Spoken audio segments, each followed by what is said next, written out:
నమస్కారం, BTV news కి స్వాగతం. ముందుగా ముఖ్యాంశాలు. కేంద్ర మంత్రి సర్బానంద సోనోవాల్ తో సీఎం చంద్రబాబు భేటీ. ప్రకాశం జిల్లా ఓడరేవు షిప్పింగ్ హార్బర్ నిర్మాణానికి సాగరమాల పథకం కింద 150 కోట్లు మంజూరు చేయాలని కేంద్ర మంత్రికి సీఎం చంద్రబాబు విజ్ఞప్తి. మొత్తం మీద 590.91 కోట్లు కేంద్రం నుంచి సహాయంగా అందాల్సి ఉందని సీఎం వివరణ. 590 జీవో ద్వారా ప్రభుత్వం కళాశాలల్ని ప్రైవేటు వ్యక్తుల చేతుల్లో పెట్టేందుకు కూటమి ప్రభుత్వం పనిచేస్తుందని సిపిఐ కేంద్ర కార్యదర్శి కె రామకృష్ణ వెల్లడి. తప్పు చేస్తున్నారు కాబట్టే మంత్రి సత్యకుమార్ యాదవ్ జైలుకు పోతానంటున్నారని వ్యాఖ్య. 2029 నాటికి ప్రతి ఇంటిపై సోలార్ ఏర్పాటు చేయాలనే లక్ష్యంతో రాష్ట్ర ప్రభుత్వం ముందుకు వెళ్తుందని ఎమ్మెల్యే గద్దె రామ్మోహన్ వెల్లడి. రాష్ట్రంలో విద్యుత్ సంస్కరణలు అమలు చేసింది సీఎం చంద్రబాబు అని, విద్యుత్ ఛార్జీల భారం తగ్గాలంటే ప్రతి ఒక్కరూ సోలార్ ను ఏర్పాటు చేసుకోవాలని సూచన. ప్రకాశం జిల్లా ఓడరేవు షిప్పింగ్ హార్బర్ నిర్మాణానికి సాగరమాల పథకం కింద 150 కోట్లు మంజూరు చేయాలని కేంద్ర మంత్రికి సీఎం చంద్రబాబు విజ్ఞప్తి చేశారు.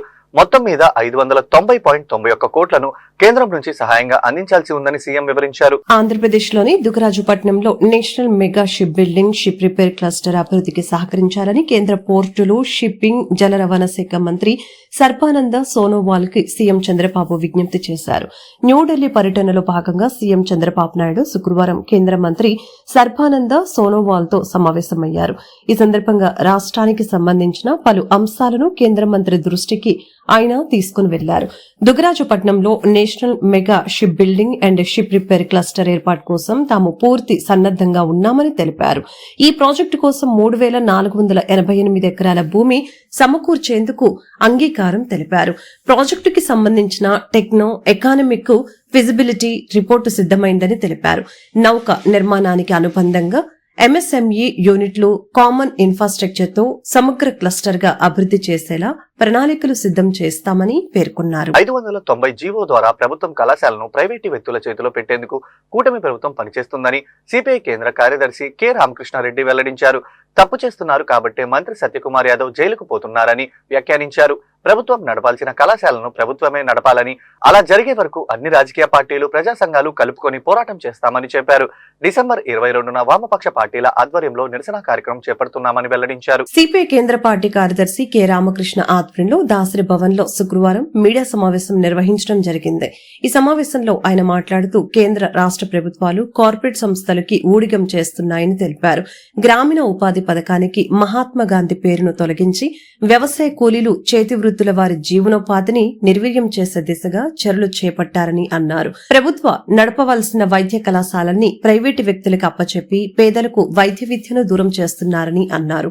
కేంద్ర రాష్ట్ర ప్రభుత్వాల ప్రజా వ్యతిరేక విధానాలకు వ్యతిరేకంగా డిసెంబర్ 22వ తేదీన దేశవ్యాప్తంగా 5 వామపక్ష పార్టీల ఆధ్వర్యంలో నిరసన కార్యక్రమాన్ని చేపడుతున్నామని అన్నారు. కేంద్ర రాష్ట్ర ప్రభుత్వాల తీరు మారే వరకు పోరాటం చేస్తామని అన్నారు. ఉన్న ప్రతిష్టాత్మకమైన యూనివర్సిటీలంతా కూడా భ్రష్టు పట్టించావు. ఇంతకుముందు ఉన్న గవర్నమెంట్ అదే పని చేసింది, ఇప్పుడు మీరు అదే చేస్తా అన్నారు. మీ యూనివర్సిటీలు మీరు సరిదిద్దామన్నాడు లోకేష్. కనీసం ఈనాడు 18 మాసాల అనంతరం కూడా కొన్ని యూనివర్సిటీలు మీరు వైస్ ఛాన్సలర్ పోస్టు కూడా భర్తీ చేయలేకపోయారు. 4,000 లెక్చరర్ పోస్టు ఖాళీగా ఉంటే ఆ పోస్టు ఫిలప్ చేయలే. కాబట్టి యూనివర్సిటీలన్నీ, ప్రైవేట్ యూనివర్సిటీలన్నీ కూడా ఎదిగిపోతా ఉన్నాయి. మెడికల్ కాలేజీలు 17 మెడికల్ కళాశాలలు అవి గవర్నమెంట్ నడపాల్సింది. గవర్నమెంట్కి పర్మిషన్ ఇస్తే పర్మిషన్ గవర్నమెంట్ తెచ్చుకొని ప్రైవేట్కి ఏడన్నా ఇస్తారా? అది ఎక్కడా జరగలేదు. ఓన్లీ ఇన్ ఆంధ్రప్రదేశ్ జరుగుతాం. కాబట్టి ఏమంటే దీన్ని పూర్తిగా తప్పుపడతా ఉన్నాం. ప్రభుత్వం ప్రతిష్టకు పోకుండా జీవో నంబర్ 590ని విత్డ్రా చేసుకొని కొద్దిగా లేట్గా చేయండి, తప్పేం లేదు. డబ్బులు లేకపోతే డబ్బులు అప్పులు చేయండి. ఎట్లా అప్పులు చేస్తున్నారు కదా, ప్రతి మంగళవారం అప్పులు చేస్తూ ఉన్నాం. మళ్ళీ అప్పులు చేయి, తప్పేముంది. అప్పులు చేసినా సరే గవర్నమెంటే నడపాలని చెప్పి డిమాండ్ చేస్తాం. రెండో ముఖ్యమైన అంశం, మన భారతదేశ పార్లమెంటరీ చరిత్రలోనే నిన్న చీకటి రోజు మొట్టమొదటిసారి మన పార్లమెంట్లో మహాత్మా గాంధీ పేరును తొలగించిన ఘటన అది నిన్ననే జరిగింది.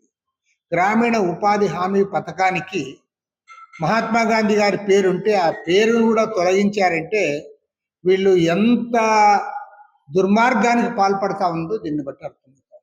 ఎందుకంటే మహాత్మా గాంధీ గారు అంటే ఒక భారతదేశంలోనే కాదు ప్రపంచవ్యాప్తంగా ఎంతో గొప్ప పేరు ప్రతిష్టలు, మహాత్ముడు అని పిలిపించుకున్న వ్యక్తి. ఆయన పేరునే మీరు తొలగిస్తా ఉన్నారు. పైగా మీరు చేస్తున్నది ఏమంటే గ్రామీణ ఉపాధి హామీ పథకం ద్వారా గత 20 సంవత్సరాలుగా గ్రామీణ ప్రాంతాల్లో వ్యవసాయ కూలీలు, చేతి వృత్తుల వారు, ఇతర పేద ప్రజలు ఏదైతే ఉపాధి పొందుతా ఉన్నారో దాన్ని వాళ్ళ నిర్వీర్యం చేస్తూ ఉన్నారు. దాని గతంలో ఒక హక్కుగా ఉన్నదాన్ని, ఆ చట్టాన్ని ఇవాళ ఒక సెంట్రల్ గవర్నమెంట్ స్కీమ్గా దాన్ని మార్చేశారు మీరు. దానికి ఉన్న క్రెడిబిలిటీ మొత్తాన్ని కూడా మీరు తొలగించి 2029 నాటికి ప్రతి ఇంటిపై సోలార్ ఏర్పాటు చేయాలనే లక్ష్యంతో రాష్ట్ర ప్రభుత్వం ముందుకు వెళ్తుందని తూర్పు నియోజకవర్గ ఎమ్మెల్యే గద్దె రామ్మోహన్ పేర్కొన్నారు. రాష్ట్రంలోని విద్యుత్ సంస్కరణ అమలు చేస్తున్న సీఎం చంద్రబాబు అని, విద్యుత్ ఛార్జీల భారం తగ్గాలంటే ప్రతి ఒక్కరూ సోలార్ ఏర్పాటు చేసుకోవాలని ఆయన సూచించారు. విజయవాడ నగరంలోని ఏ కన్వెన్షన్ సెంటర్ లో ఆంధ్రప్రదేశ్ సోలార్ ఎనర్జీ అసోసియేషన్ ఆధ్వర్యంలో 3 రోజుల పాటు సోలార్ రీనబుల్ ఎనర్జీ ప్రదర్శనను ఏర్పాటు చేశారు. ఈ ప్రదర్శనను తూర్పు నియోజకవర్గం శాసనసభ్యులు Gadde Rammohan, net cap managing director Kamalakar బాబుతో కలిసి ప్రారంభించి అనంతరం జ్యోతి ప్రజ్వలన చేసి ప్రదర్శనను లాంఛనంగా ప్రారంభించారు. సుమారు 50 సోలార్ ఎనర్జీ కంపెనీలు తమ ఉత్పత్తులను ప్రదర్శించాయి. ప్రతి స్టాల్ ను ఎమ్మెల్యే గద్దె రామ్మోహన్ పరిశీలించి సోలార్ ఎనర్జీ ఏ విధంగా పనిచేస్తుంది, వాటి ధరల వివరాలను నిర్వాహకుల్ని అడిగి తెలుసుకున్నారు. అనంతరం గద్దె రామ్మోహన్ మాట్లాడారు. 1995వ సంవత్సరంలో సీఎం చంద్రబాబు మొట్టమొదటిసారిగా అధికారంలోకి వచ్చిన తర్వాత విద్యుత్ రంగంలో అనేక సంస్కరణలు తీసుకువచ్చారని తెలిపారు. విద్యుత్ ఉత్పత్తిని పెంచడానికి అనేక చర్యలు తీసుకున్నారని చెప్పారు. సీఎం చంద్రబాబు చేసిన సంస్కరణల్ని దేశవ్యాప్తంగా అన్ని రాష్ట్రాల్లో అమలు చేస్తున్నారని పేర్కొన్నారు. 2029 నాటికి రాష్ట్ర వ్యాప్తంగా ప్రతి ఇంటిపై సోలార్ ను ఏర్పాటు చేసే దిశగా ప్రభుత్వం అడుగులు వేస్తుందని అన్నారు. ఎస్సీ, ఎస్టీలకు, బీసీలకు సబ్సిడీలు ఇస్తుందని, వాటిని సద్వినియోగం చేసుకుని ప్రతి ఒక్కరూ తమ ఇంటిపై సోలార్ ను ఏర్పాటు చేసుకోవాలని ఆయన పిలుపునిచ్చారు. రాష్ట్ర ప్రజలపై విద్యుత్ ఛార్జీల భారం మోపకుండా సోలార్ ఎనర్జీని ప్రోత్సహించే దిశగా ప్రభుత్వం చర్యలు తీసుకుంటుందని వివరించారు. సంస్కరణలతో క్వాలిటీ విద్యుత్ ప్రొడ్యూస్ చేయడమే కాకుండా పవర్ కట్ ను కూడా బాగా రెడ్యూస్ చేయడం జరిగింది. ఆ విధానంగా 9 సంవత్సరాల పాటు ఆయన థర్మల్ ప్లాంట్లు వీటన్నిటి కూడా ఎంకరేజ్ చేయడం జరిగింది. ప్రొడక్షన్ పెంచడం జరిగింది. తర్వాత 2014-19లో సోలార్ మీద అనేక రకాలుగా విశ్లేషణ చేసి సోలార్ విద్యుత్తు, అదేవిధంగా ఇతర రకాల విద్యుత్తులు కూడా 10,000 మెగావాట్లు తీసుకురావడం జరిగింది.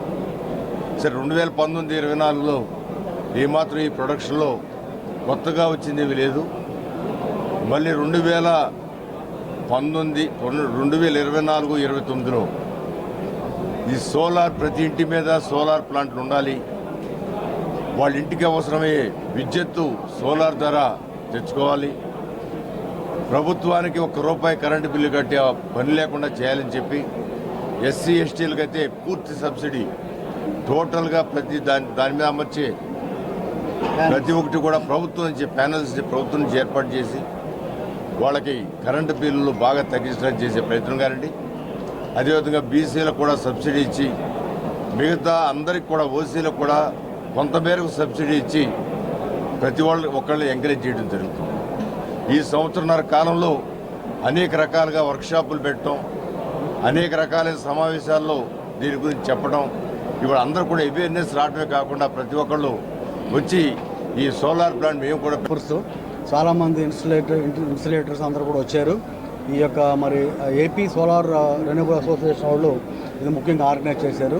దీనికి ముఖ్య అతిథిగా విచ్చేసిన గౌరవ మరి ఎమ్మెల్యే గారు మరి ముఖ్యంగా ప్రత్యేక మరి గవర్నమెంట్ తరఫున అలాగే నెట్ క్యాప్ తరఫున మరి ధన్యవాదాలు తెలియజేస్తూ ఈరోజు ఈ కార్యక్రమం ఎంతో శుభదినం, ఎంతో మంచి కార్యక్రమం. ఎందుకంటే మనకున్న ప్రజెంట్గా డిమాండ్ని బట్టి, అలాగే ఎప్పుడైతే సోలార్ రెన్యూబుల్స్ ఎనర్జీకి పూర్తిగా స్వర్ణ ఆంధ్రప్రదేశ్ 2047కి గౌరవ ముఖ్యమంత్రి గారు నాంది పలికి, అలాగే మనకి ప్రత్యేకంగా జూన్ 24 నుంచి ఈ రెన్యూబుల్ ఎనర్జీ మీద పూర్తిగా ప్రత్యేకమైన శ్రద్ధ వహించి గౌరవ ముఖ్యమంత్రి గారు, అలాగే గౌరవ ఎనర్జీ మంత్రి గారు, అలాగే గౌరవ ఎడ్యుకేషన్ మంత్రి గారు కమిటీలో ఈ మనకి 20 lakhs జాబ్స్ రావాలి 29-30కి, అలాగే మరి 10 లక్షల కోట్లు ఇన్వెస్ట్మెంట్స్ జరగాలి అన్న ఉద్దేశంతో ప్రత్యేకంగా జరపడం జరిగింది. అయితే ఈ కార్యక్రమంలో మరి గౌరవ ముఖ్యమంత్రి గారు ఆధ్వర్యాన ఆయనకి డైనమిక్ లీడర్షిప్లో ఆయనకి బాల వైజ్ఞానిక ప్రదర్శనలతో విద్యార్థుల్లో శాస్త్రీయ దృక్పథం పెంపొందుతుందని, చిన్ననాటి నుంచే సామాజిక సమస్యలపై అవగాహన ఏర్పడి వాటిని శాస్త్రీయ పరిష్కారాలకు సంబంధించిన ఆవిష్కరణలకు వీలవుతుందని జిల్లా కలెక్టర్ లక్ష్మీశా అన్నారు. విద్యార్థుల్లో సృజనాత్మకత, సమస్య పరిష్కార ఆలోచన సామర్థ్యాన్ని పెంపొందించేందుకు ఇలాంటి ప్రదర్శనలు ఉపయోగపడతాయని అన్నారు. శుక్రవారం collector Lakshmisha, Andhra Pradesh Kummari Shalivahana welfare and development corporation chairman P Eshwar విద్యాశాఖ అధికారులతో కలిసి గుణదలలోని ఓ హైస్కూల్లో జిల్లా స్థాయి రాష్ట్రీయ బాల వైజ్ఞానిక ప్రదర్శనను ప్రారంభించారు. స్టెమ్ ఫర్ వికసిత్ అండ్ ఆత్మ నిర్భర్ భారత్ ఇతివృత్తంతో పాటు సుస్థిర వ్యవసాయం, వ్యర్థాల నిర్వహణ, హరిత ఇంధనం, భవిష్యత్తు సాంకేతికతలు, గణిత వినోదం, ఆరోగ్యం, జల వనరుల నిర్వహణ, సంరక్షణ ఉప ఇతివృత్తాలతో నిర్వహించిన కార్యక్రమంలో 169 ప్రాజెక్టుల్ని విద్యార్థులు ప్రదర్శించారు. ఈ సందర్భంగా కలెక్టర్ లక్ష్మీషా మాట్లాడారు. విద్యార్థుల్లో సృజనాత్మకత, సమస్య పరిష్కార ఆలోచన సామర్థ్యాన్ని పెంపొందించేందుకు ఇలాంటి ప్రదర్శనలు ఉపయోగపడతాయని తెలియజేశారు. ప్రతి విద్యార్థికి ఉన్న ప్రత్యేక నైపుణ్యాలని గుర్తించి వాటిని ప్రోత్సహించేందుకు వీలవుతుందని చెప్పారు. కెరియర్లో ఉన్నతంగా ఎదిగేందుకు స్పష్టమైన లక్ష్యాలను నిర్దేశించుకుని వాటిని చేరుకునేందుకు ప్రభుత్వం చేయూతనిస్తుందని చెప్పారు.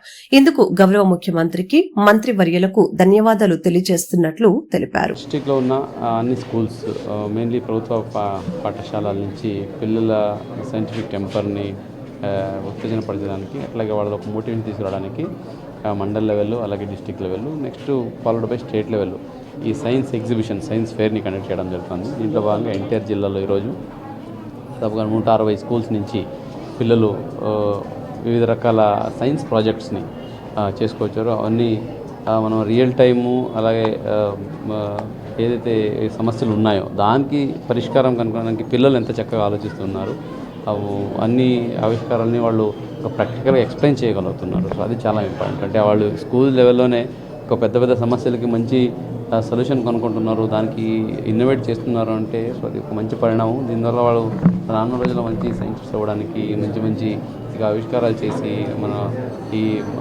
ఏవైతే ఎగ్జిస్టింగ్ ప్రాబ్లమ్స్ ఉంటాయో దీనికి పరిష్కారాలు కనుక్కున్న దాంట్లో ఎంతో ఇవన్నీ దోహదపడతాయి. దీంట్లో భాగస్వాములు అవుతున్న మన టీచర్స్ అందరికీ, అలాగే పిల్లలందరికీ అభినందనలు తెలియజేస్తున్నాను. ఎందుకంటే మనం ఎంత వాళ్ళని సైంటిఫిక్ డైరెక్షన్లో మనం ప్రమోట్ చేస్తామో, మోటివేట్ చేస్తామో అంత వాళ్ళు మంచి స్టూడెంట్గా, అలాగే మంచి సైంటిస్ట్గా. మన రాష్ట్రంపై ఏటా సుమారు 4,000 కోట్ల అదనపు భారం పడుతుందని, మోడీ ప్రభుత్వం కీలక మద్దతుగా ఉన్న తెలుగుదేశం, జనసేన పార్టీలు కొత్త ఉపాధి బిల్లును ఉపసంహరించుకునేట్లు కేంద్రంపై ఒత్తిడి తేవాలని సిపిఎం నేతలు కోరారు. డిసెంబర్ 22న జిల్లా కేంద్రాల్లో వామపక్షాలు పిలుపునిచ్చిన ఈ నిరసనలో కార్యకర్తలు, ప్రజలు, మేధావులు పెద్ద సంఖ్యలో పాల్గొనాలని విజ్ఞప్తి చేశారు. మహాత్మాగాంధీ జాతీయ గ్రామీణ ఉపాధి హామీ పథకం చట్టం స్థానంలో కొత్తగా Viksit Bharat, guarantee for Rozgar and Ajeevika mission బిల్లుని ఖండిస్తూ సిపిఎం మౌన దీక్ష నిరసన కార్యక్రమం కాళేశ్వరం మార్కెట్ గాంధీ విగ్రహం వద్ద ఆందోళన చేపట్టారు. ఈ సందర్భంగా సిపిఎం రాష్ట్ర కార్యదర్శి వర్గ సభ్యులు సిహెచ్ బాబురావు, సిపిఎం రాష్ట్ర కమిటీ సభ్యులు దోనేపూడి కాశీనాథ్ మాట్లాడారు. మహాత్మాగాంధీ జాతీయ గ్రామీణ ఉపాధి హామీ చట్టానికి కేంద్రం చేస్తున్న సవరణలకి వ్యతిరేకంగా రాష్ట్ర వ్యాప్తంగా ఆందోళనలో భాగంగా విజయవాడలో మౌన దీక్ష కార్యక్రమం చేపట్టడం జరిగిందని తెలియజేశారు. అని హక్కుగా ఉన్న పాత చట్టాన్ని మార్చి ఇదొక సాధారణ పథకంగా అమలు చేయనున్నారు. ఇప్పటి వరకు వ్యవసాయ కార్మికులకు డిమాండ్ను బట్టి ఉపాధి కల్పించే విధానాన్ని మార్చివేసి అవసరాన్ని బట్టి పనులు పెట్టడం అంటే ఈ పథకం మౌలిక స్వభావాన్ని నిర్వీర్యం చేయటమేనని మండిపడ్డారు. డిసెంబర్ 22న జిల్లా కేంద్రాలలో వామపక్షాలు పిలుపునిచ్చిన ఈ నిరసనల్లో కూడా కార్యకర్తలు, ప్రజలు, మేధావులు పెద్ద సంఖ్యలో పాల్గొనాలని విజ్ఞప్తి చేశారు. కొట్టేటువంటి చర్యకి వాళ్ళ బీజేపీ ప్రభుత్వం పార్లమెంటులో చట్టం చేసింది. ఇది పేదల మెడకి ఉరితాడు బిగించటమే. గ్రామీణ పేదలకి ఉపాధి కల్పించేటువంటి అవకాశాన్ని తీసి వాళ్ళ నోటికాడ కూడు లాక్కుంది బీజేపీ ఎన్డీఏ ప్రభుత్వం. అంతేకాదు, జాతి పితగా అందరూ చూసేటువంటి మహాత్మా గాంధీ పేరుని లేకుండా పేరు తొలగించింది. అంటే మహాత్మా గాంధీ గారి పేరు తీసేయటమే కాదు, స్వాతంత్ర పోరాటాన్ని కించపరిచేటువంటి చర్యలకి మోడీ గారు పూనుకున్నారు. మహాత్మా గాంధీ హంతకులైన గాడ్సేని పొగడ్తలతో ముంచెత్తే ఆర్ఎస్ఎస్ బీజేపీ ఇప్పుడు మహాత్మా గాంధీ గారికి కూడా సమాధి, వారి ఆశయాలకి సమాధి కడతా ఉన్నారు. అదే కాదు, చట్టాన్ని మార్చి కొత్త చట్టం చేసామన్నారు. గాంధీ గారి పేరు తీసేయటమే కాదు, పేదలకి స్థానం లేకుండా చేస్తా ఉన్నారు. కనీసం ఉద్యోగాలు చూపించకపోయినా పని లేని వారికి గ్రామాల్లో 100 రోజులు పని చూపించే పథకం ప్రజల పోరాటాల వల్ల వచ్చింది. దాన్ని కూడా ఇవాళ లేకుండా చేశారు. ఇది భూస్వామ్య పెత్తందారులకి. దోమల వల్ల కలిగే వ్యాధుల నుండి నివారణ కొరకు ఫ్రైడే నిర్వహణతో ప్రజలకు అవగాహన కల్పించాలని విజయవాడ నగర కమిషనర్ దయానచంద్రరావు ఆదేశాల మేరకు శుక్రవారం ఉదయం బ్రహ్మరాంపురం ప్రాంతంలోని ఫ్రైడే డ్రైడే కార్యక్రమాన్ని నిర్వహించి ప్రజలు దోమల బారిన పడకుండా ఉండేందుకు విఎంసి సిబ్బంది అవగాహన కల్పించారు. అందులో భాగంగా అక్కడ నివసిస్తున్న ప్రజలు వారి ఇళ్లలో ఉన్న నీటి నిల్వలను శుభ్రం చేస్తూ ప్రతి ఫ్రైడే డ్రైడే నిర్వహించాలని వారికి అవగాహన కల్పిస్తూ దోమలు పెరగకుండా యాంటీ లార్వా ఆపరేషన్లు నిర్వహించారు.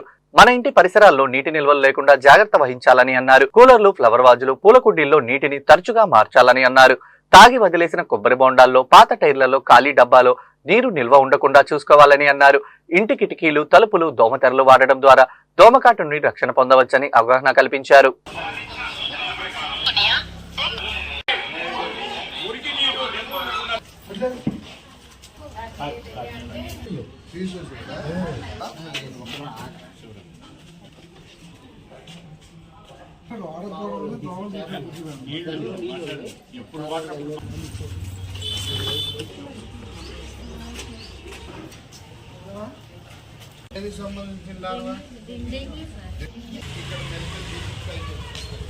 విజయవాడ కోర్టు, హైకోర్టు ద్వారా కేసులు సత్వర పరిష్కారానికి కృష్ణా లా అసోసియేషన్ పేరిట విజయవాడ సిద్ధార్థ నగర్ లో నూతన కార్యాలయం ఏర్పాటైంది. టికిల్ రోడ్ లో ఏర్పాటైన ఈ కార్యాలయాన్ని సుప్రీంకోర్టు మాజీ న్యాయమూర్తి జస్టిస్ జాస్తి చలమేశ్వర్ ప్రారంభించారు. యువ న్యాయవాదుల బృందం ప్రతినిధి కృష్ణ ప్రసన్న వైట్లు ఆయన అభినందించారు. ప్రజలకు మెరుగైన రీతిలో న్యాయ సేవలు అందించాలని సూచించారు. సిద్ధార్థ నగర్ టిక్కిల్ రోడ్ లో నూతనంగా ఏర్పాటైన కృష్ణ లా అసోసియేషన్ కార్యాలయాన్ని సుప్రీంకోర్టు మాజీ న్యాయమూర్తి జస్టిస్ జాస్తి చలమేశ్వర్ లాంఛనంగా ప్రారంభించారు. ఈ సందర్భంగా న్యాయవాది కృష్ణ ప్రసన్న వైట్ల ఇతర న్యాయవాదుల బృందాన్ని ఆయన అభినందించారు. అనంతరం జస్టిస్ చలమేశ్వర్ మాట్లాడారు. తన సాంగత్యం కొంత ప్రమాదకరమైనదని, ఆ విషయం తెలిసినా కూడా కృష్ణ అభిమానంతో తనను కార్యాలయ ప్రారంభోత్సవానికి ఆహ్వానించడం ఆనందంగా ఉందని తెలియజేశారు. 8 మంది న్యాయవాదులు బృందంగా ఏర్పడి విజయవాడ కోర్టు, హైకోర్టు ద్వారా కేసుల పరిష్కారానికి కృషి చేస్తామని తెలియజేశారు. అలాగనే తమపై నమ్మకంతో వచ్చే వారికి న్యాయం చేయటమే తమ లక్ష్యమని వివరించారు. వివేకానంద యూత్ అసోసియేషన్ తరపున 15 ఏళ్లుగా సామాజిక సేవలు అందిస్తున్న తాము ప్రతి 2వ, 4వ ఆదివారాల్లో తమ కార్యాలయంలో ఉచిత న్యాయ సలహాలు, సూచనలు అందిస్తామని స్పష్టం చేశారు. ఈ సందర్భంగా జస్టిస్ చలమేశ్వర్ ను కృష్ణ వైట్ల సత్కరించారు. కార్యక్రమంలో పలువురు నగర ప్రముఖులు, న్యాయవాదులు పాల్గొని కృష్ణ వైట్ల బృందానికి శుభాకాంక్షలు తెలిపారు. ఓపెన్ చేస్తున్నాను, మీ చేత చేయాలంటే కాదని నాకు వచ్చాను. మీరందరూ వచ్చినందుల బైట్స్ అడుగుతారో నేను అనుకోలేదు. ఎందుకంటే దీంట్లో ఒక ప్రాబ్లం ఉన్నది. నాకు ఈ ప్రపంచంలో చాలామంది స్నేహితులు ఉన్నారండి. నాతో సాంగత్యం కొంచెం ప్రమాదకరమైన సాంగత్యం. దాని ఫలితం కొంత కృష్ణ చూశాడు. సరే, ఆయన రిస్క్ తీసుకున్నాడు, పిలిచాడు, వచ్చాను. కానీ మీ సంగతి నాకు తెలియదు. విశ్వనాథ సత్యనారాయణ గారు ఈ ఊరు వాడే కదా. ఆయన గురించి ఒక సందర్భంలో సాయంత్రం 10 మంది కవులు కూర్చొని ఏదో మాట్లాడుకుంటూ సత్యనారాయణ గారి గురించి ఒక శేషపద్యం చెప్పారు. మొత్తం అంతా గుర్తులేదు, 2 లైన్లు గుర్తుంది చెప్తాను. శుభమంచు కొత్తింట జోచుచున్ పొత్తమ్ము కొన్న లింగమ్మ కొంప కూలిపోయే అని మొదట్లో బంద కనకలింగేశ్వరరావు, సత్యనారాయణ గారు కలిసి చదువుకున్నారు ఫ్రెండ్స్. కనకలింగేశ్వరరావు గారు ఇల్లు కట్టుకుంటే మామూలుగా మనం చెంబో తెప్పాళ్ళను ఏదో బట్టలు ఏదో పడతాం ఫ్రెండ్స్ వాళ్ళని గృహప్రవేశం చేసుకుంటే సత్యనారాయణ గారు పుస్తకం రాసి అంకితం ఇచ్చాడు. తర్వాత జరిగింది ఏంటంటే సంవత్సరానికి కనకలింగేశ్వరరావు గారు భార్య కాలం చేసిందంట, ఆయన పంప ఊరిపోయిందని మా తెలుగు అంటారు, భార్య పోతే వాడున్నాడు పంప ఊరిపోయింది అంటారు. లా అసోసియేట్స్ నుంచి ఇవాళ టీమ్గా అంటే ఎవరికైతే న్యాయ సలహాలు న్యాయ సూచనలు కావాలో, ఎవరైతే న్యాయం కోసం కోర్టులను ఆశ్రయిస్తున్నారో వారందరికీ కూడా సాధ్యమైనంత వరకు, అంటే న్యాయం అనేది ప్రొసీజర్ ఆఫ్ లా పైన ఆధారపడి ఉంటుంది, ఉన్నంతలో నమ్మకంగా ఇక్కడికి మాకు న్యాయం కావాలి, న్యాయం చేయండి అని చెప్పి వచ్చే వాళ్ళందరి తరఫున వకాలత్ తీసుకుని వారి వాదనల్ని, అంటే వారి బాధ వారి గోడు ఏదైతే ఉందో నమ్మకంగా కోర్టు దగ్గర వారికి న్యాయం జరిగే విధంగా ప్రయత్నం చేయడం కోసమే ఈ కృష్ణ లా అసోసియేట్స్ అన్న ఈ ఫర్మ్ని స్టార్ట్ చేయడం జరిగిందండి. దాదాపు 8 మంది లాయర్లు మేము ఒక బృందంగా ఈ ఆర్గనైజేషన్ స్టార్ట్ చేయడం జరుగుతుంది. సో విజయవాడ కానీ హైకోర్టు కానీ సంబంధించిన ఎటువంటి కేసులున్నా కూడా మా లా అసోసియేషన్ నుంచి లా సపోర్ట్ ఉంటుంది. అందులో భాగంగా మరియు మనం ఏం చేసినా కూడా సమాజం పైన ఆధారపడి ఉంటాం కాబట్టి సమాజానికి శ్రేయస్ జరగాలన్న ముఖ్య ఉద్దేశంతో ప్రతి నెల 2 మరియు 4 ఆదివారాలు ఇక్కడ ఉచిత న్యాయ సలహా కేంద్రాన్ని కూడా మా బృందం నుంచి మేము నిర్వహిస్తాం. ఎవరైనా న్యాయ సమస్యలకు సంబంధించి సూచనలు విజయవాడ నగరంలో బ్యాడ్ గర్ల్స్ చిత్ర యూనిట్ సందడి చేసింది. బ్యాడ్ గర్ల్స్ చిత్రం అందరికీ నచ్చుతుందని, చిత్రంలో అన్ని పాటలు వినసొంపుగా ఉన్నాయంటూ ప్రతి ఒక్కరిని అలరిస్తాయని బ్యాడ్ గర్ల్స్ చిత్ర యూనిట్ తెలియజేశారు. నగరంలో ప్రసిద్ధిగాంచిన గాంధీ పర్వతాన్ని బ్యాడ్ గర్ల్స్ చిత్ర యూనిట్ సందర్శించింది. గాంధీ పర్వతం నుంచి సిటీ అందాలను వీక్షించి సెల్ఫీలు దిగారు. గాంధీ పర్వతానికి వచ్చిన సందర్శకులు చిత్ర యూనిట్ తో సెల్ఫీలు దిగేందుకు పోటీ పడ్డారు. అనంతరం చిత్ర ప్రమోషన్ లో భాగంగా ఏర్పాటు చేసిన విలేకరుల సమావేశంలో ప్రముఖ మ్యూజిక్ డైరెక్టర్ అనూక్ రూబెన్స్ మాట్లాడారు. దర్శకుడు మున్నా ధూళిపూడి ఒక చక్కటి సందేశాత్మక చిత్రాన్ని నిర్మించడం జరిగిందని తెలియజేశారు. 30 రోజుల్లో ప్రేమించడం ఎలా అనే చిత్రంలో నీలి నీలి ఆకాశం పాట సక్సెస్ అయిందని, ప్రేక్షకులు ఆ పాటను ఎంతగానో ఆదరించారని చెప్పారు. బ్యాడ్ గర్ల్స్ చిత్రంలో కూడా అన్ని పాటలు వినసొంపుగా ఉంటాయని, ప్రతి ఒక్కరిని అలరిస్తాయని ఆయన తెలియజేశారు. తాను విజయవాడలోని గాంధీ పర్వతాన్ని మొదటిసారి వీక్షించానని, గాంధీ పర్వతంపై నుంచి సిటీని చూస్తుంటే చక్కగా ఉందని, తాను కూడా సెల్ఫీ దిగానని, విజయవాడ గాంధీ హిల్ ను ఎప్పటికీ మర్చిపోలేనని ఆయన పేర్కొన్నారు. అనంతరం చిత్ర దర్శకుడు మున్నా ధూళిపూడి మాట్లాడారు. నేటి సమాజంలో ఎంతో మంది అమ్మాయిల నిజ జీవిత కథలతో స్ఫూర్తి పొంది ఈ చిత్రాన్ని తీయటం జరిగిందని తెలియజేశారు. ఇంటి నుంచి పారిపోయిన 4 అమ్మాయిలు సింగపూర్ లో ఎలా ఎంజాయ్ చేశారు, ఆ తర్వాత జరిగే పరిణామాలు ఏంటి అనేది చిత్ర కథాంశమని తెలిపారు. బ్యాడ్ గర్ల్స్ చిత్రానికి పేరు పెట్టామని, అయితే ఈ చిత్రంలో ఏ విధమైన అసభ్యకర సన్నివేశాలు ఉండవని, ప్రేమ కామెడీ సన్నివేశాలు పుష్కలంగా ఉన్నాయని, ప్రతి ఒక్కరూ చూడదగ్గ చిత్రమని తెలియజేశారు. విజయవాడలో ప్రసిద్ధిగాంచిన గాంధీ పర్వతాన్ని వీక్షించడం తమకు ఆనందంగా ఉందని, విజయవాడ సిటీ అద్భుతంగా ఉందని తెలిపారు. అనంతరం హీరోయిన్స్ పాయల్ చెంగప్ప, రోషిని మాట్లాడారు. దర్శకుడు మున్నా చెప్పిన కథ విన్న వెంటనే ఈ చిత్రంలో హీరోయిన్స్ గా నటించేందుకు అంగీకరించినట్లు తెలిపారు. అనంతరం హీరోయిన్స్ పాయల్ చెంగప్ప, రోషిని మాట్లాడుతూ దర్శకుడు మున్నా చెప్పిన కథ విన్న వెంటనే ఈ చిత్రంలో హీరోయిన్స్ గా నటించేందుకు అంగీకరించినట్లు తెలిపారు. ఈ చిత్రంలో కామెడీ, ప్రేమ సన్నివేశాలు ప్రేక్షకుల్ని అలరిస్తాయని పేర్కొన్నారు. కుటుంబ సమేతంగా ఈ చిత్రాన్ని వీక్షించవచ్చని వారు తెలిపారు.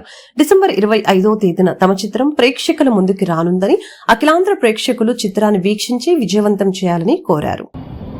First of all thank you అండి, ప్లస్ మీ అందరూ వచ్చినందుకు థ్యాంక్ యూ. మా పబ్లిసిటీ ఫస్ట్ విజయవాడ నుంచి స్టార్ట్ చేశాము. మెయిన్ రీజన్ ఏంటంటే ఈ సినిమా బ్యాడ్ గర్ల్స్ పేరు పెట్టాము, కానీ ఆ అమ్మాయిని అమ్మోర్లా పెంచాలి అనే కాన్సెప్ట్ అండి. చిన్నప్పటి నుంచి మామూలుగా అమ్మాయిలకి మన స్కూల్లో సైంటిటాలు కాస్టిటాలు అన్నీ నేర్పుతున్నారు, కానీ అమ్మాయిలకి సెల్ఫ్ డిఫెన్స్ నేర్పిస్తే, ఎల్కేజీ నుంచి అమ్మాయిలకి నేర్పిస్తే by the time they reach 10th class, అమ్మాయి రోషిని, అమ్మాయి బొంబాయిలో ఉంటుంది. అమ్మాయి ఆల్రెడీ తెలుగు సినిమా చేసింది. సూర్య అని చెప్పి ఇన్స్టాగ్రామ్ ఇన్ఫ్లుయెన్సర్, చాలా మందికి తెలుసు. నమస్తే పో అని ఇన్స్టాగ్రామ్లో మాట్లాడుతూ ఉంటాడు ఆ అబ్బాయి. సో ఇంక ఈయన గురించి చెప్పక్కర్లేదు. ఈయన నడుస్తున్నప్పుడు అందరికీ మనం పాటలు గుర్తొస్తూ ఉంటాయి, సౌకాడ చిన్న గుర్తొస్తాయంటే అన్నీ. అలాంటి టెక్నీషియన్ మా సినిమాకి ఉన్నారు.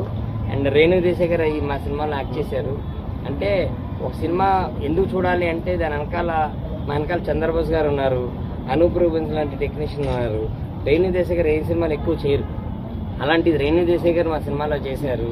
సో ఇలా ఒక ఐఎస్ఎస్ స్టాంప్ లాగా ఇంతమంది మంచి టెక్నీషియన్స్ కలిపి ఒక చిన్న సినిమా, చాలా మంచి సినిమా చేశాము. నమస్కారం. విజయవాడకి రావడం చాలా హ్యాపీగా ఉంది. అండ్ ఇక్కడ చాలా అట్మాస్ఫియర్ చాలా బాగుంది.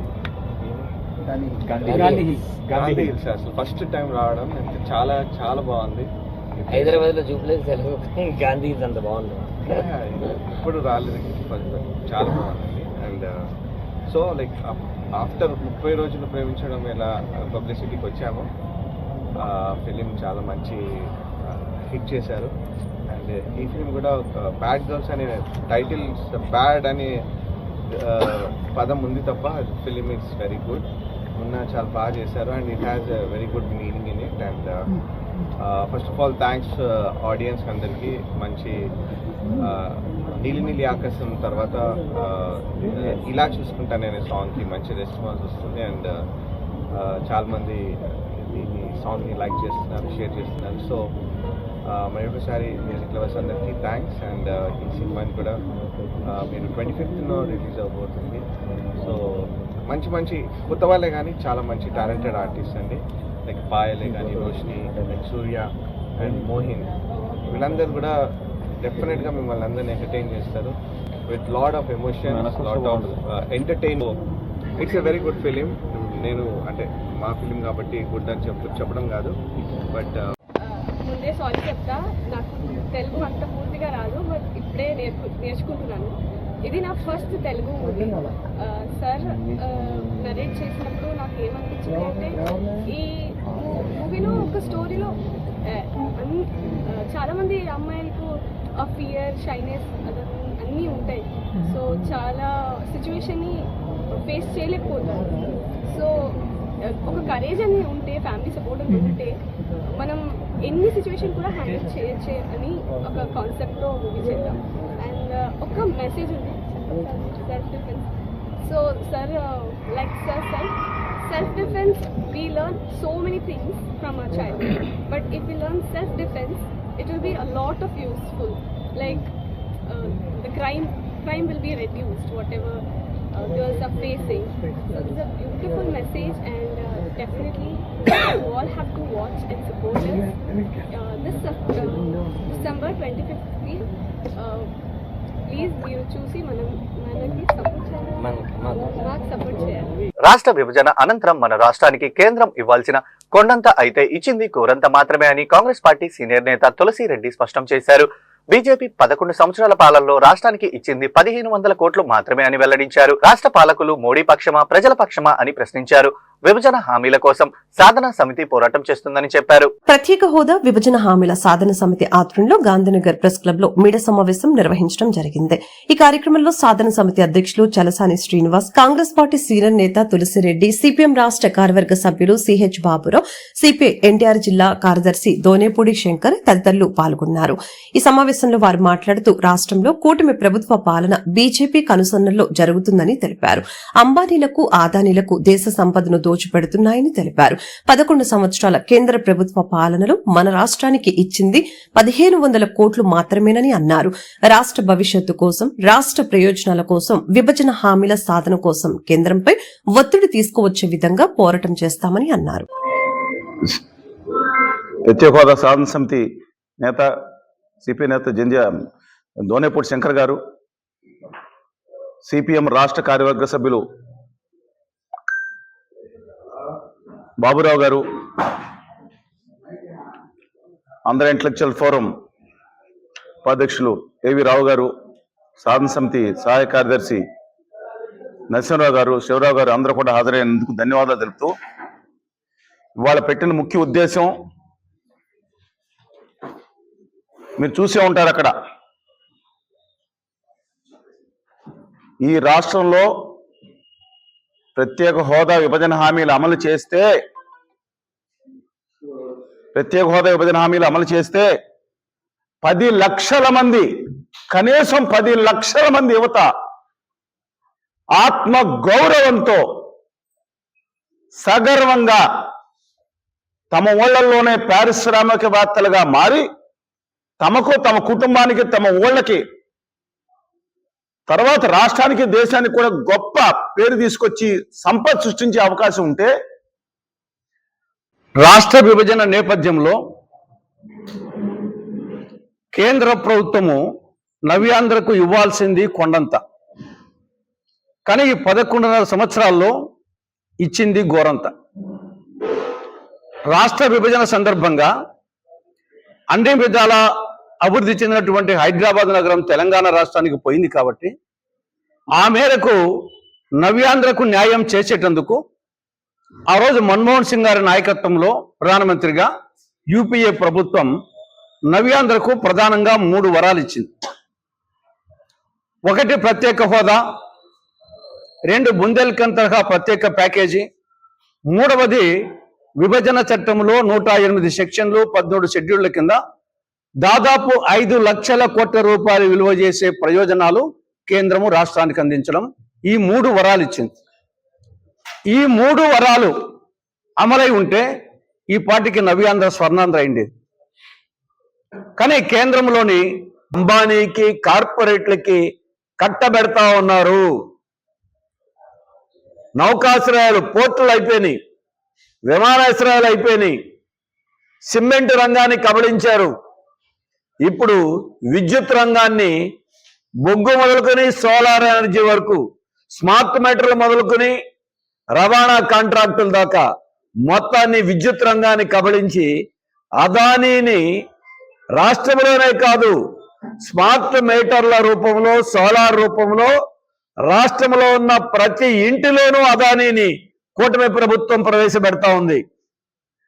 అందుకే ఇది ఆంధ్రప్రదేశ్ని అదానీ ప్రదేశ్గా మారకుండా రాష్ట్ర ప్రజలందరూ పార్టీలకు అతీతంగా పోరాడాల్సిన అవసరం ఏర్పడింది. సహజ వాయువు అయినటువంటి గ్యాస్ నిక్షేపాలు మనకుంటే దాని మీద పెత్తనం చేసేది కేంద్రము, లేదు అంబానీలు, కార్పొరేట్ల. దాని ప్రయోజనాలు మనకి చెందవా. అందుకే ఈ అంశాలన్నిటి మీద ప్రజలను చైతన్యవంతులు చేస్తాం. పార్టీలు ఇప్పటికే ధ్యానం యొక్క గొప్పతనాన్ని ప్రపంచ దేశాలు గుర్తించడం వల్లే డిసెంబర్ 21న ప్రపంచ ధ్యాన దినోత్సవం ఆవిష్కరించబడిందని విజయవాడ పిరమిడ్ స్పిరిచువల్ సొసైటీ వ్యవస్థాపక అధ్యక్షులు జక్కా రఘురామరావు వెల్లడించారు. ఐక్యతా సమాజ సమితి ప్రతిపాదించిన ఘనత మరియు ప్రధాని నరేంద్ర మోడీకి దక్కుతుందని స్పష్టం చేశారు. ఆదివారం బీఆర్టీఎస్ రోడ్ లో పెద్ద ఎత్తున ధ్యాన సాధన అవగాహన కార్యక్రమాన్ని నిర్వహిస్తున్నామని చెప్పారు. విజయవాడ పిరమిడ్ స్పిరిచువల్ సొసైటీ వ్యవస్థాపక అధ్యక్షులు జక్కా రఘురామరావు వెల్లడించారు. ఐక్యరాజ్య సమితిలో ప్రతిపాదించిన ఘనత మన ప్రధాని మోడీకే దక్కుతుందని స్పష్టం చేశారు. ఆదివారం బీఆర్టీఎస్ లో పెద్ద ఎత్తున ధ్యాన సాధన అవగాహన కార్యక్రమాన్ని నిర్వహిస్తున్నామని చెప్పారు. విజయవాడ స్పిరిచువల్ సొసైటీ ఆధ్వర్యంలో శుక్రవారం ప్రెస్ క్లబ్ లో మీడియా సమావేశం నిర్వహించడం జరిగింది.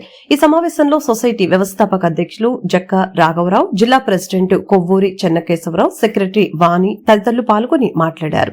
ధ్యానం గొప్పతనాన్ని గుర్తించిన ప్రధాని నరేంద్ర మోదీ ఐక్యరాజ్య సమితిలో ప్రతిపాదించిన నేపథ్యంలో 175 దేశాలు ఆమోదించి డిసెంబర్ 21న ప్రపంచ ధ్యాన దినోత్సవం జరుపుకుంటున్నట్లు తెలిపారు. ప్రపంచ ధ్యాన దినోత్సవం సందర్భంగా ఆదివారం నగరంలోని బీఆర్టీఎస్ రోడ్ లో పెద్దెత్తున ధ్యాన సాధన అవగాహన కార్యక్రమాన్ని చేపట్టామని అన్నారు. ఈ కార్యక్రమానికి సెంట్రల్ ఎమ్మెల్యే బోండా ఉమామేశ్వరరావు, ఎన్టీఆర్ జిల్లా జాయింట్ కలెక్టర్ ఇలక్య ముఖ్య అతిథులుగా హాజరవుతారని తెలిపారు. పిరమిడ్ స్పిరిచువల్ సొసైటీస్ మూవ్మెంట్ వ్యవస్థాపకులు బ్రహ్మజీ పితామహ పత్రిజీ గారి యొక్క లక్ష్యం ఏమిటంటే ధ్యాన జగత్తు, శాఖాహార జగత్తు, పిరమిడ్ జగత్తు. ప్రపంచంలో ఉన్నటువంటి ప్రతి వ్యక్తి కూడా శాఖాహారిగా మారి ధ్యానం చేయడం ద్వారా వాళ్ళ వాస్తవంలో వాళ్ళు జీవించగలిగినట్లయితే ప్రతి మనిషికి కూడా ఆరోగ్యం, ఆనందకరమైన జీవితం వస్తాయని చెప్పని వెలుగెత్తి చాలుతున్నారు గత 40 సంవత్సరాల నుంచి. ఆయన ధ్యేయమైనటువంటి ధ్యాన జగత్తు లక్ష్యంలో ఒక భాగంగానే ఇప్పుడు ఐక్యరాజ్య సమితి వాళ్ళు ప్రతి సంవత్సరం డిసెంబర్ 21వ తారీఖున వరల్డ్ మెడిటేషన్ డే కింద డిక్లేర్ చేశారంటే గురువుల యొక్క దివ్య దృష్టి ఏ విధంగా ఉంటుందో మనకు అర్థమవుతుంది. దీన్ని పురస్కరించుకుని విజయవాడ పట్టణంలో విజయవాడ పిరమిడ్ స్పిరిచువల్ సొసైటీ ఆధ్వర్యంలో రేపు 21వ తారీఖు ఉదయం 6 గంటల నుంచి 8 గంటల వరకు కూడా బీఎస్ఆర్టీసీ రోడ్లో శారదా కాలేజీ ప్రాంగణం ఎదురుకుండా ఒక పబ్లిక్ ప్రోగ్రామ్ అని కండక్ట్ చేస్తాం. ఆసక్తి కలిగినటువంటి మిత్రులు అందరూ కూడా దీనిలో పార్టిసిపేట్ చేసి ధ్యానం నేర్చుకోవడం ద్వారా మన జీవితాన్ని ధన్యం చేసుకోవాలని కోరుకుంటున్నాం. So thank you. మా గురువు గారు బ్రహ్మర్షి పితామహ పత్రిజీ గారు మరి ధ్యానం అనే కాన్సెప్ట్ని గురించి ఎంతో కృషి చేస్తూ ధ్యానం మీద, శాకాహారం మీద 40 సంవత్సరాలుగా కృషి చేస్తున్నారు. ప్రజలందరికీ కూడా మరి ఉచితంగా ఆరోగ్యము, మనశ్శాంతి, మరి కుటుంబ సమస్యలు తీర్చుకోవటం, ఏదైనా కానీ సరియైన జీవన విధానం ఎలా జీవించాలి అనే దాని మీద ఆయన విశేషమైనటువంటి రీసెర్చ్ చేసి ధ్యాన సాధన ద్వారా ఈ ప్రపంచానికి ధ్యానం అనే కాన్సెప్ట్ని అందించడం జరిగింది. మరి ఇది గౌతమ బుద్ధుడు ఏనాడో పాడి భాషలో ఆనాపానసతి అని పేరు పెట్టారు. ఇప్పుడు ప్రస్తుతం దీన్ని మరి బ్రహ్మర్షి పితామహ పత్రిజీ ధ్యానం అంటే శ్వాస మీద ధ్యాస అనే కాన్సెప్ట్తో మరి ప్రపంచంలో విస్తారంగా ఎన్నో ధ్యాన కేంద్రాలు ఏర్పాటు చేసి లక్షలాది మందికి ధ్యానం నేర్పించి వాళ్ళందరూ వాళ్ళ జీవితాలని చక్కదిద్దిన విధంగా ఎంతో కృషి చేశారు. మరి ఆయన చేసినటువంటి కృషి తర్వాత మా ధ్యాన మిత్రులందరూ వేలాది మంది లక్షలాది మంది శాఖాహార ర్యాలీలు చేస్తూ ధ్యాన ప్రచారం చేస్తూ ఇంటింటా ప్రచారాలు చేస్తూ పిరమిడ్లు కట్టి ఆ విధంగా ప్రజలందరి యొక్క బాగోగుల కోసమే మేము ఈ పని చేస్తున్నాము. మరి స్వామి కార్యము స్వకార్యము అన్నట్టుగా మరి 10 మందికి మన కోసం పనిచేస్తే 10 మంది కోసం పనిచేస్తే మనకి పుణ్యము ఫలం ఇవన్నీ కూడా అన్నీ ఉంటాయని చెప్పే ఉద్దేశంతో మేము కూడా మా గురువు యొక్క మార్గాన్ని అనుసరిస్తూ మరి అందరికీ కూడా విస్తారంగా ఈ ప్రచారం చేస్తూ వస్తున్నాము. మరి ఇంత కృషి చేస్తున్నప్పుడు ఏ విధంగా కానివ్వండి, ఇంత కృషి మరి మహానుభావుల యొక్క కృషి ఫలితంగా కానివ్వండి, ఇంకా అనేక ఆధ్యాత్మిక సంస్థలు కూడా ఈ ధ్యానం గురించి ప్రచారం చేస్తున్నాయి. మరి దానిలో భాగంగా మరి మన గౌరవ ప్రధాన వార్తలు ముగించే ముందు ముఖ్యాంశాలు మరోసారి. కేంద్ర మంత్రి సర్బానంద సోనోవాల్తో సీఎం చంద్రబాబు భేటీ. ప్రకాశం జిల్లా ఓడరేవు షిప్పింగ్ హార్బర్ నిర్మాణానికి సాగర్మాల పథకం కింద 150 కోట్లు మంజూరు చేయాలని కేంద్ర మంత్రికి సీఎం చంద్రబాబు విజ్ఞప్తి. మొత్తం మీద 590.91 కోట్లు కేంద్రం నుంచి సహాయంగా అందాల్సి ఉందని సీఎం వివరణ. 590 జీవో ద్వారా ప్రభుత్వం కళాశాలల్ని ప్రైవేటు వ్యక్తుల చేతిలో పెట్టేందుకు కూటమి ప్రభుత్వం పనిచేస్తుందని సిపిఐ కేంద్ర కార్యదర్శి కె రామకృష్ణ వెల్లడి. తప్పు చేస్తున్నారు కాబట్టే మంత్రి సత్యకుమార్ యాదవ్ జైలుకు పోతానంటున్నారని వ్యాఖ్య. 2029 నాటికి ప్రతి ఇంటిపై సోలార్ ఏర్పాటు చేయాలనే లక్ష్యంతో రాష్ట్ర ప్రభుత్వం ముందుకు వెళ్తుందని ఎమ్మెల్యే గద్దె రామ్మోహన్ వెల్లడి. రాష్ట్రంలో విద్యుత్ సంస్కరణలు అమలు చేసింది సీఎం చంద్రబాబు అని, విద్యుత్ ఛార్జీల భారం తగ్గాలంటే ప్రతి ఒక్కరూ సోలార్ను ఏర్పాటు చేసుకోవాలని సూచన. ఈ వార్తలు ఇంతటితో సమాప్తం. తిరిగి మరో బులెటిన్లో మళ్ళీ కలుద్దాం. నమస్కారం.